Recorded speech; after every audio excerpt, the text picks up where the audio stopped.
Alright, here's the one-legged fitter again. I'm getting sick and tired of the coverage of the two shootings in El Paso and Dayton. But just had mayor from South Bend, Indiana, Mayor Gutla blah blah. And just a side note, Mayor, you ain't got a chance of winning a presidential election. Number one, you're socialist in the extreme. You're stating that you want to repeal the Second Amendment of the Constitution. Okay? Because you're some kind of expert now. And on top of that, I hate to tell you, Mr. Gutla blah blah, nobody's heard of you. Nobody knows you. Nobody wants to know you. You're a mayor, and if Mayor Giuliani, which every American knows, because he was a great mayor, and he, mayor during the 9/11 attacks,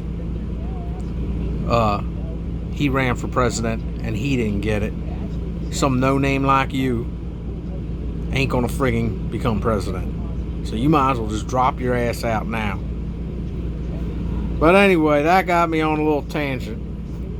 And some other correspondent came in and said the same thing he said, that the United States has more mass shootings than any other country in the world. Really? Well, I guess we're not counting the genocide that's going on for I think 20 years or more now in the Central African Republic. There's mass shootings every day, killing Christians and other people from other tribes that are considered undesirable. Yeah, those mass shootings don't count, right? Because there's multiple mass shootings every single day there. And that's not a war. Genocide's not war. Genocide is just killing people. Okay, so that don't count, right? Okay. I seen a stupid ass statement on the New York Times, and they're talking about gun control, of course. But let me see when this was written.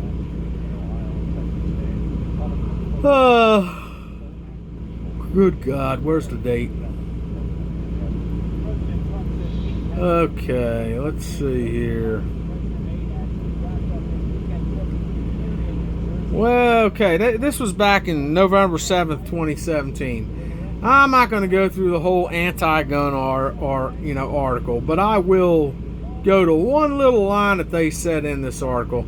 If you want to look up the article, I'll tell you what the title of it is. It's by the New York Times.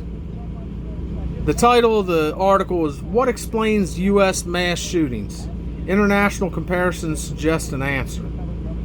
Now, just so you know, these international comparisons, all they're comparing is the amount of time, the rate of mass shootings, the mass shooting rate, which means the amount of time between one mass shooting and another mass shooting, okay? And it spans 46 years, okay? And as far as the rate of mass shootings over 46 years, the United States is one of the lowest, okay? They cover the rate, which is like the frequency, and I'm trying to remember what the other chart was. And then the mass shooters per capita, okay, which means per population. But anyway, they come down through this whole article, blah, blah, blah. Of course, they pick and peck their studies. Not one study is from the Federal Bureau of Investigation or the Department of Justice, which does these kind of studies and reports. They compile all the information they have because they are law enforcement. They've got all the actual data. Okay, you can't get better data than that.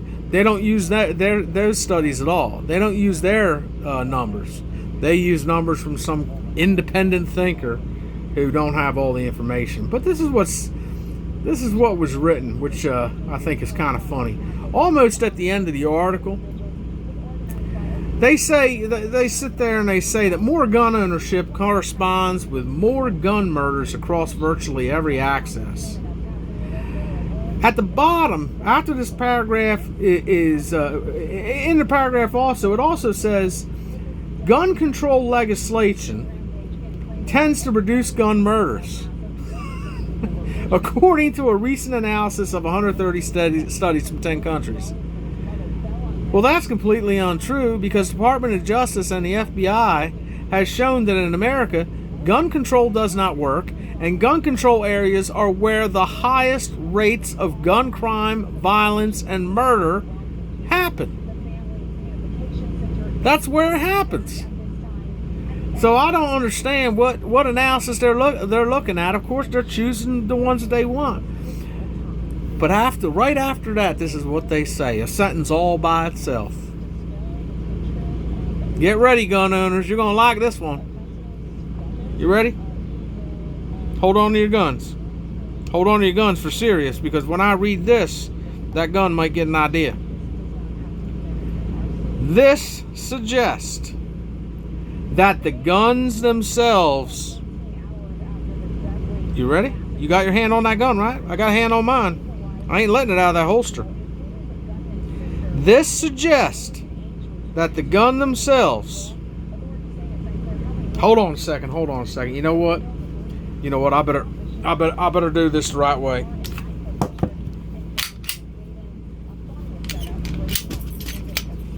All right. She's empty. She's unloaded. I got my magazine. I'm putting that over here.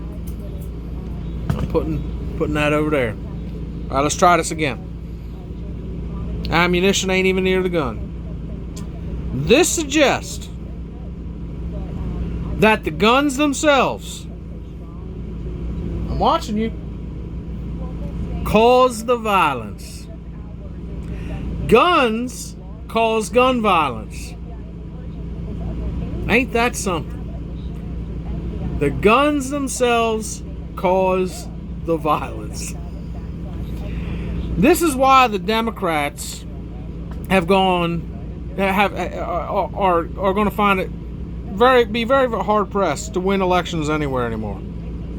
Stupid things like that. And apparently, Mayor Peter Gut blah blah out in South Bend, Indiana, seems to subscribe to this idea that guns themselves cause the violence. It ain't the people, it's the gun. Well, anyway, that's my tangent for now. There will be another video where I come up with something else. I'll come up with some statistics. I'll bring it up on the screen. Hopefully I'll have split screen going.